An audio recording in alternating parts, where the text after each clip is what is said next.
Now it's 6. We're calling a first alert weather day. In Anchorage, a flood watch is in effect as local streams push above their banks. That includes both Campbell Creek and Chester Creek.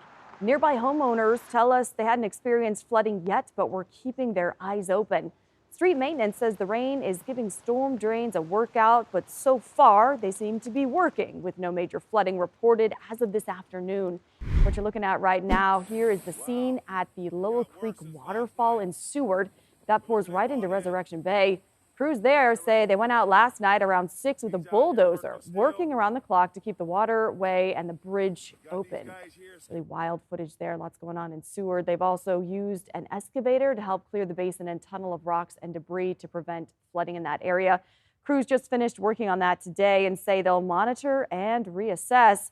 Chief Meteorologist Melissa Fry has been on top of this, joining us now with your first alert forecast. Melissa. Yeah, Augusta, it is not unusual for us to see flooding there along Lowell Point or to see Chester Creek and Campbell Creek running high, but it is unusual this early in the summer. Typically, we don't see those conditions until later into August or September. So again, today, first alert weather day, Anchorage and the Kenai Peninsula under flood watch tonight. And then heading into Wednesday, we have another first alert weather day because rounds 2 and 3 of heavy rain will move in. So it's important that you're prepared for high water and poor visibility to continue to be a concern as we head through the first half of this week. Now, the rain that we just experienced today and yesterday, that was all from an atmospheric river. That steady stream of moisture shooting right into South Central. The good news is that is lifting to the north and east. We'll start to see drier conditions as early as overnight tonight here across South Central. We get a bit of a break,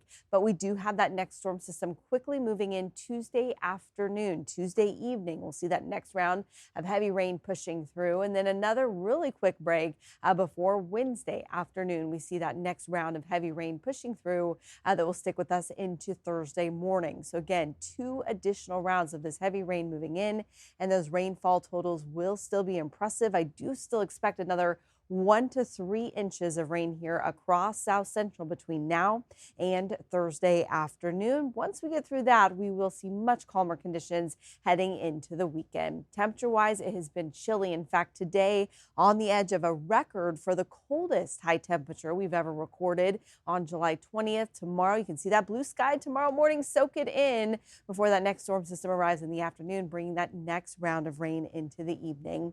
And Augusta, I'll have a closer look at that extended forecast, which I think people are going to like seeing this weekend here in a few minutes. All right, Melissa, thanks. We are looking forward to that. And now let's get to our top headlines this evening. Anchorage Police are looking into a shooting in the Turnagain neighborhood that left one person hurt this morning. Police were stationed at the corner of West 34th Avenue and Wisconsin Street for much of the day. That's where neighbors reported hearing several gunshots overnight. Officers spent much of that day on scene with the area blocked off. There's some evidence markers that extended as far as Balto Sepulveda Park. Police dispatch says officers arrived on scene around 2:14 this morning. They say they found shell casings in that area. A short time after the shooting was reported, a local hospital told police a person arrived with a gunshot wound. Investigators do think the injury was connected to this shooting. Police have not released a motive or said whether the people involved knew each other. Earlier today, Alaska's news source spoke with multiple neighbors in that area. They told us they saw a white car leave the parking lot immediately after they heard gunfire. Here's what one of those neighbors had to say. It was about 2:10 this morning. On my balcony, I seen a white car pull up. Being that close to unexpected gunshots, like, it's really, really eye-opening. A concerning event for sure. Police say if you have any information that could help, especially surveillance video from that area, contact dispatch. That contact information available on our website and mobile app. And in Fairbanks, police need your help finding a suspect involved in a deadly crash at the corner of the Steese Highway and 10th Avenue Sunday.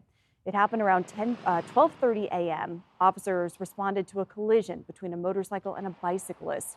Police say the person riding the bicycle ran off while the motorcycle driver, 19-year-old Aiden Cowles, was taken to Fairbanks Memorial Hospital, where he died a short time later.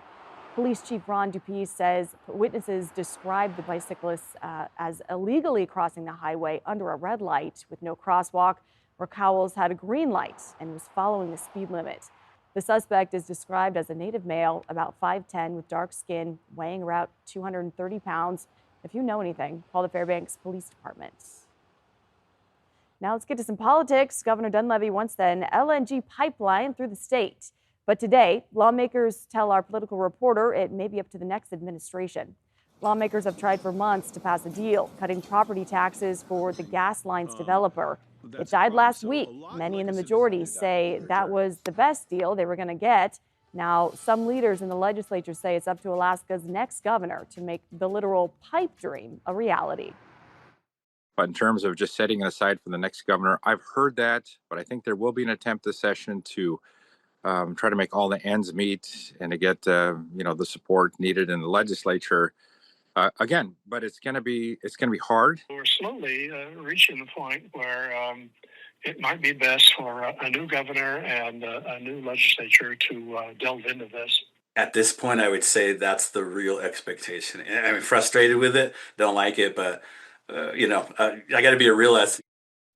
A third special session on the gas line starts next week. For more information on this and to track developments, visit our website and mobile app. In Alaska, the Bureau of Labor and Statistics reports a two-person household is expected to spend about $420 more this year on essentials like gas, groceries, energy, medical care, and housing. This is compared to last year. Families trying to make it work are finding new ways to save money. Let's meet one young family who found a way to spend the summer months outside, keep the kids entertained, and save money on groceries. When the going gets tough, the tough Asher, it's okay. It's just a bug.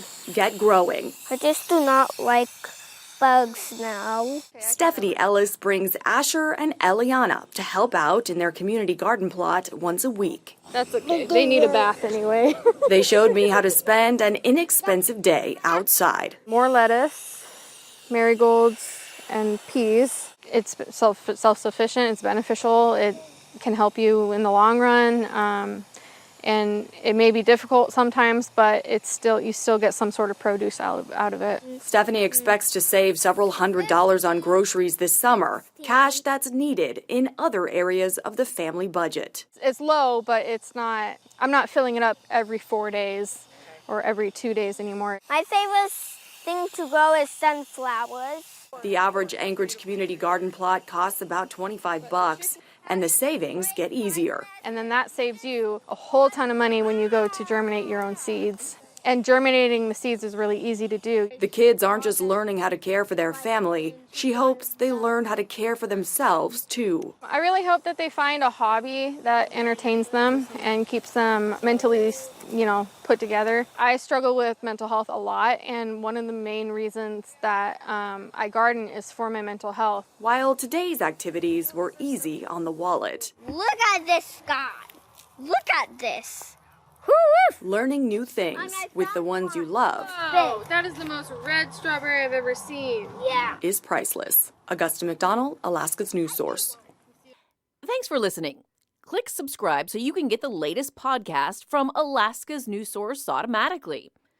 And stay up to date with breaking news and in-depth reporting available for free 24/7 with the Alaska's news source app.